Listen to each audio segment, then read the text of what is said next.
முட்டை மசாலா கிரேவி எப்படி செய்யலான்னு இந்த வீடியோவில் பார்க்கலாம் வாங்க.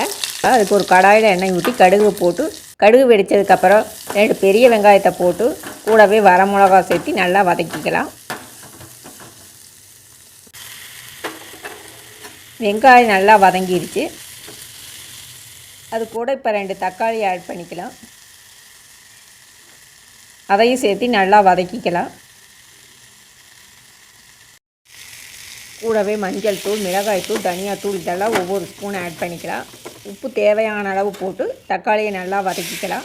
கூடவே கருவேப்பிலையும் சேர்த்துக்கலாம். தக்காளி ஒரு அளவு வதங்கினதுக்கப்புறம் கொஞ்சம் தண்ணி சேர்த்துக்கலாம். ஒரு டம்ளர் அளவுக்கு தண்ணி சேர்த்து நல்லா வதக்கிக்கிங்க.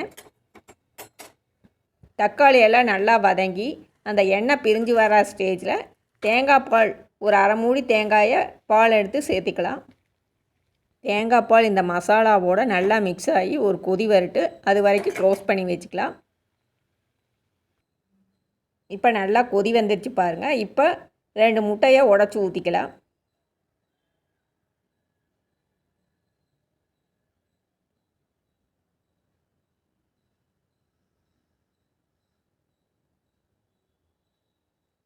முட்டை 2 ஒட்டாத ஒவ்வொரு இடத்துல தனித்தனியாக ஊற்றிடுங்க. இப்போ முட்டை நல்லா வேகட்டும்.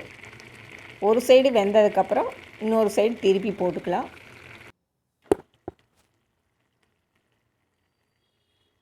இது மாதிரி கரண்டியில் என்னால் திருப்ப முடியல, ஒரு ஸ்பூன் வச்சு திருப்பிக்கிங்க.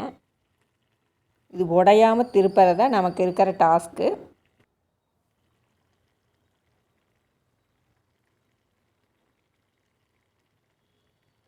இது மாதிரி 2 முட்டையை திருப்பி போட்டு 2 சைடு வேகிற மாதிரி பண்ணிக்கிங்க. இந்த கிரேவி வந்து சப்பாத்திக்கெல்லாம் நல்ல காம்பினேஷனாக இருக்குது. நான் இன்றைக்கி தோசைக்கு தான் தொட்டுக்க போகிறேன். ஒயிட் ரைஸுக்கு கூட நல்ல பொருத்தமானதாக இருக்கும். குக்கிங் தெரியாதவங்க கூட இந்த ரெசிபியை ஈஸியாக செஞ்சிடலாம். இப்போ முட்டை கிரேவி ரெடி ஆகிடுச்சு பாருங்கள். அதை தோசை கூட பரிமாறிக்கலாம். ஜாபுக்காக வெளியூரில் தனியாக தங்கியிருக்கிற பாய்ஸ் கூட எப்பவுமே கடையில் வாங்கி சாப்பிட்ருக்கிறத விட சப்பாத்தி ரெடிமேடாக கிடைக்கிது, அதை வாங்கிட்டு அது கூட தொட்டுக்க இந்த கிரேவியை செஞ்சு நைட் டின்னரை ஃபினிஷ் பண்ணிக்கலாம். கடைசியாக கொத்தமல்லி தழை கிள்ளி தூவிக்கலாம். காரசாரமான முட்டை மசாலா கிரேவி ரெடி ஆகிடுச்சு பாருங்கள். நீங்களும் இந்த ரெசிபியை ட்ரை பண்ணி பார்த்துட்டு எப்படி இருக்குங்கிறத ஃபீட்பேக்கை கமெண்ட்ஸில் சொல்லுங்கள். வேறு ஒரு ரெசிபியில் பார்க்கலாம்.